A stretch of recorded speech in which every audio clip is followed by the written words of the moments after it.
In today's video, we'll be going over the top 10 most overrated LEGO Star Wars minifigures in my opinion. Let's talk about it. So yes, welcome back everyone to another LEGO Star Wars video. In today's video, I wanted to take a little bit of time and go over 10 LEGO Star Wars minifigures that I personally feel are very overrated, or overpriced, and just basically minifigures that I feel like people give way too much credit to. And again, all my opinion. If you guys like any of these minifigures in this video, I do not hate you. I don't think you're weird, but this is just my humble opinion and kind of spark discussion in the comments and see, do you guys agree with me? I mean, do you guys have any minifigures you guys feel are overrated? If you guys do, leave them down below. Full video credit idea to Thicky Bricky over on YouTube, a good friend of mine. He actually came out with this video, I believe, about 7 days ago, and really kind of made me think about it. I'm like, damn, that's a pretty cool video topic idea. So definitely go check out his video after this one. He's got a different list than mine, and we'll go over my list right here, guys, and start off with number 10. Alright guys, starting off with number 10 in no particular order, we have the 2020 Airborne Trooper. So this guy right here, just a run-of-the-mill clone trooper, pretty similar to the 2014 Airborne Trooper, but of course a little bit different. And that justifies this minifigure going for roughly $50 to like $70 right now. I personally don't think so. I think that is very overrated for what it is. Again, I understand the concept of the fact it is a unique minifigure. It is different than the 2014 one. For people that want one of every LEGO Star Wars minifigure, they will have to get this one. But I feel like it's just the overall concept of who it is, what it is, the small differences. I personally see no reason why this guy truthfully is in the $50 to $70 range. It's one thing to be a $20, $30 minifigure, but once you get into that $50, $70 range, especially for such a new minifigure, I personally feel like just the overall minifigure itself is overrated and overpriced and should really not be that price, I feel.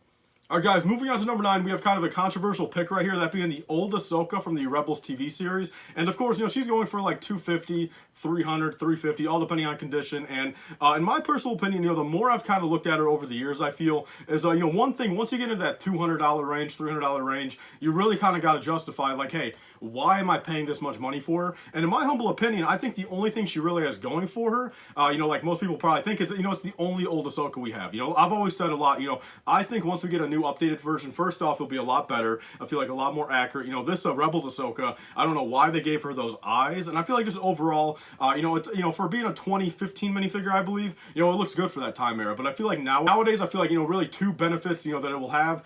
First off, it will be based off the live action old Ahsoka, which, is always kind of a better thing, I feel like, for the majority of LEGO Star Wars fans. They prefer the live action style minifigures more so than the cartoon ones. And also just the fact, it's going to be a, 2023, 2024 minifigure where I feel like they, will definitely go kind of all out on her. And, all depending on the set she's in, if they have a, a higher budget, say a $100 set, $200 set, I feel like they'll even do more for her. So I feel like I'm very excited for the future of the, the next old Ahsoka we get. And, I personally feel like this one, even as it sits right now, is pretty overrated, pretty overpriced, and definitely I feel like something people should really look at before they spend, $300 on her. So next up, guys, we actually got kind of a combo right here of 3 minifigures, but it's all based off the same character, of course, being Cad Bane. And you guys know me, I love Cad Bane, I love the Clone Wars. I think Cad Bane is definitely probably like a top 25 Star Wars characters ever. But in my humble opinion, the more I kind of look at it, as much as I love having my LEGO Star Wars minifigures be valuable, it's also just kind of the fact, now we have 3 Cad Banes right now. We got 2 from, 2010 and like, 2013, and now we have the one from 2022. And in my opinion, I see there being no reason why all the Cad Banes are like $30, $50, $60, $70. In my opinion, it's just like, what are we doing? You know what I mean? Like, we have literally 3 minifigures to choose from. All 3 of them are subjectively good. They're all based off different scenes, different shows, different episodes. And, I think all 3 of them look very good. But, at that point, it's like, why are we still paying, $40, $50, $60 for one when there's 3 options on the table? So, of course, I feel like the hype is really kind of driving the price right now. But, especially the older ones, I feel, the newer one has at least something going for it where, it's very, very detailed, probably the most accurate out of the 3, and it's also in a pretty big price barrier right now at $160. But there's my thoughts, guys. I think Cad Bane overall, the more I look at it, is pretty overrated. Alright guys, so next up here we have another minifigure with such slight differences where it just truly amazes me how such slight differences can, prove, such a higher price for it. We have the old angry Jango Fett. So, basically at that point, this minifigure, I kind of thought initially it was only the head print that's different, but I guess actually the torso and the legs have smaller, little print details, differences also. But nonetheless, you're basically going to be paying about $200, $250 for this minifigure, and the other one is way cheaper than that. So, again, always comes down to the fact, I'm a big advocate of the fact, of course, I get it. You know what I mean? There's going to be so many people out there that want to get one of every single Lego Star Wars minifigure. Those are kind of the people that, you know, are justifying those high-end prices. You know, there's going to be thousands, if not tens of thousands of people, you know, on this planet right now that, you know, have in the back of their head, they're like, hey, look, I want to get all 1,300 Lego Star Wars minifigures. And of course, at that point, you know, with this, you know, Angry Jango Fett being the more rare of the two and less on the market, of course, at that point, I understand you could ask a higher price. But in my opinion, I feel like it's just in the grand scheme of things, for the minifigure itself, it's pretty crazy how this one is close to $250 and the other one's nowhere near that. So there's my opinions on that, guys. Let's get on to the next one. All right, next up, guys, number 6, we have the Jedi Knight from the Old Republic. So I actually just talked about this guy in a video a couple days ago, and you know, the more I kind of thought about it, is realistically, I'm very surprised that this guy is the price he's at right now, especially comparing it to the other Jedi that came out in that set, and even the Sith Warrior. It's like, realistically, in the grand scheme of things, I don't know what makes this one so special, because, you know, the more I kind of look at it, I read a couple Reddit posts and kind of looked at it, you know, people were talking about it back in the day. You know, this guy really does not look too much like that Jedi from the Old Republic cinematic trailers, and a lot of people, you know, think it's not even based off that. And you know, I can see that. And even then, you know, Lego does not call it that minifigure. Bricklink does not call it that character. And I feel like overall, you know, even then, it's not a canon character. You know, that character is not showing up in, you know, Bad Batch or Mando Season 2. It's like, you know, why do we care so much about that character, let alone that minifigure that might not even be based off that character, you know, enough to pay $150 for him, when, again, that other Jedi in that set, which is arguably more detailed and probably a better design and almost kind of cooler looking. I mean, if it weren't for the one, you know, this Jedi being a Zabrak, you know, I mean, I like Zabraks, I think they look badass, but, you know, I think the other Jedi, in the grand scheme of things, probably looks a little bit better, and, you know, she's only a $40, $50 minifigure, so I'm not too sure what justifies this guy at $150, but in my opinion, I think he's pretty overrated and pretty overpriced, so there's that. Let's move on to the halfway point. All right, next up, guys, I think we'll have a very controversial one here, but I think also a lot of people will probably agree with me, is, you know, the 332nd clone. So, you guys know me again, I love Clone Troopers, I love Clone Wars Season 7, I especially, you know, love Ahsoka. You know, I like the concept of the 332nd, but in my opinion, and as much as I say, look, it'll be a good investment clone, but I feel like I'm still going to be able to say, look, it's an overrated minifigure. Like, you know, when I go to say sell some of my 332nd clones in a couple of years for, you know, $30, $40, $50, I'm even going to be wondering, you know, why are these people paying that price, you know? But hey, like, I mean, I can't complain. I'm not forcing anyone to pay that price, but I feel like 332nd clones from Adam are just pretty overrated because, look, they were literally only in 4 episodes of the Clone Wars, and even in the actual era of Star Wars, I mean, they were literally only created for like a week or two, right? I think the Siege of Mandalore took, what, 2 weeks in total? Or am I wrong? Or was it even shorter? I know it wasn't more than 2 weeks, I don't think. So even in universe, you know, they were only around for like 2 weeks. They were on one battle, you know, only ever fought, you know, under, you know, a couple episodes of the Clone Wars. And I feel like in the grand scheme of things, I understand what they represent. You know, I like the 332nd clones. I've got, you know, 4 of them for myself, and I've got a couple AAT sealed, but I think realistically, you know, why are we trying to army build this clone and say pay $20 a clone while doing so, and probably even more so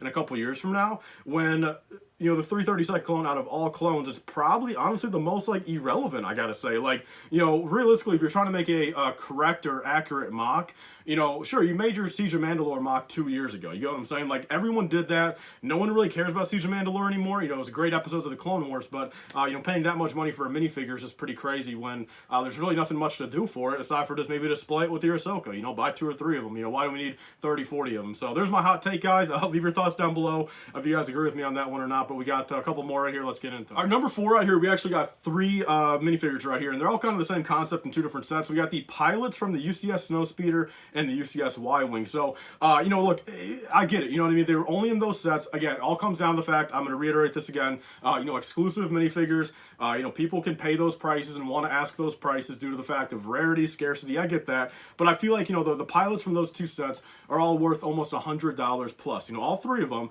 And it's just like, realistically, what are we doing at that point? Like, is it not just easier just to buy a used copy of that set at that point? You know, why is that minifigure worth that much, and why are some people paying that price? You know, I feel like $100 for just kind of a random Rebel pilot, like out of all pilots, you know. And, you know, sure, these Rebel pilots have names, but it might just be my opinion, but it's like, realistically, I don't give an F about any Rebel pilot, you know, especially not paying $100 for them. So, there's that, guys. I think, realistically, at that point, just buy the set. I think those minifigures themselves are pretty overrated, pretty overpriced, but let's get into the top 3. All right, next up, guys, we have number 3 right here. And I'll be honest, you know, I took advantage of this minifigure a couple months ago. I think we all know that. You know, we got Owen Lars right here. You know, I bought a couple low. I was very lucky. I was able to get, I parted together like 6 of them, and I got pretty lucky back when Kenobi came out, I'll be honest. But Owen Lars here, here, I think now that it's, you know, a couple months after the fact, and kind of the more I'm kind of looking at it is, you know, why is it still worth $120? You get what I'm saying? Like, I think Owen Lars, you know, great minifigure, only Owen Lars we ever had, you know, in updated form. We got one from, what, 2005, but, you know, this one's a beautiful minifigure. I love the robes on the torso and the legs, but, you know, paying $120 now, I guess in the grand scheme of things, I can just say I'm pretty surprised that it's actually still held $100 plus, even like 3 or 4 months after, like, relevancy, you know? Sure, I think the sell-through rate is not as much, you know, anymore, like, compared to how it was, but, you know, we got pretty lucky there for a while, and it's pretty crazy to think that, you know, it genuinely did go from a $30 minifigure to basically the floor of $100, just based off of Kenobi and then the Amperu Homestead set that came. Overall, as it sits right now, Owen Lars is pretty overpriced, pretty overrated, and I think if, you know, if it came down to maybe the $60 price point, it'd be a lot more realistic, but I think $100 right now, pretty overrated, and I'm just very surprised it's still at that point. All right, next up with number 2 right here, guys. You know, again, kind of a controversial pick. I didn't want to just have a bunch of these guys on this list. I wanted to kind of stray away from promos or variants or kind of stuff like that truthfully does have a lot of, you know, scarcity on the market. But we got Finch Dallo right here. You know, so again, kind of goes back to the fact, like, look, kind of a variant minifigure. You know, pretty hard to come by. Was only in the set for so long. But I think out of all those minifigures, you know, if we compare this guy to Black Hair Kanan and a few of those other ones, you know, why are we paying $700 to $1,000 for a Finch Dallo of all minifigures? Like, and even then, like, why is Finch Dallo worth more than like Black Hair Kanan? You get what I'm saying? I guess you can look at it one way. Again, I guess, you know, now that I say that, you can look at it. Look, I mean, why pay, you know, say $300 for Black Hair Kanan when you can pay $30 for the brown hair Kanan? But at least Kanan is a named character from a, you know, a beloved TV show. But I guess, you know, again, you know, caring about the Black Hair Kanan is, I guess, really only for like the hardcore collectors that, you know, want every single minifigure. Finch Dallo, for what it's worth, you know, it's the only version of Finch Dallo.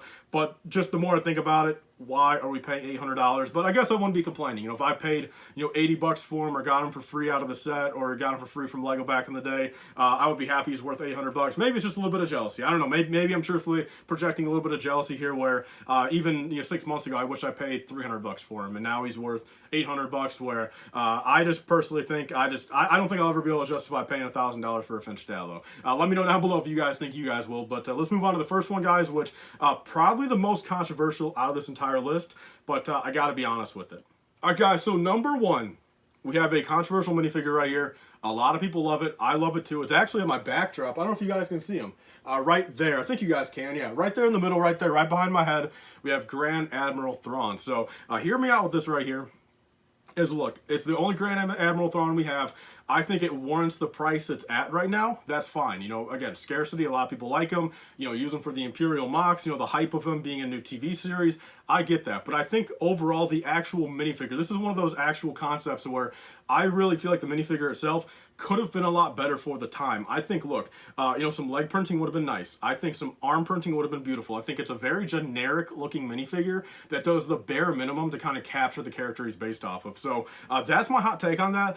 I think the actual minifigure itself is just not as good as some people, you know, make it out to be. You know, why do you think you see so many people, you know, put the dual molded legs on them? You know, put the dual molded arms on them. Why do we, you know, put, you know, the Imperial helmets on them? Why do we put the gold little, you know, shoulder pads on them? You know, why do we think, you know, why do we see so many people put extra little pieces on their Thrawn to make them look better? Because, you know, from Adam, the minifigure was never really that good. So there's my hot take right there. Leave your thoughts down below, but let's close off the video. Alright guys, so as always, thank you so much for watching this video. This was a very fun one to make. Again, credit to Thicky Bricky on YouTube and Instagram for making this video about a week ago and kind of giving me the idea of, you know, talking about some of these myself. So definitely go check out his channel and the video. I'll leave a link down below in the description. And without further ado, guys, that's all. Leave your thoughts on this list down below. Leave your couple, you know, maybe top 3 most overrated minifigures you guys think. All that being said, guys, again, this is just purely opinion based. You know, if you guys like these minifigures, I don't hate you. I don't think you're weird. And, you know, don't think I'm weird or hate me for not liking some of these minifigures. But nonetheless, guys, that's everything for this video. I'll see you guys all in the next one. Bye, guys, and stay safe.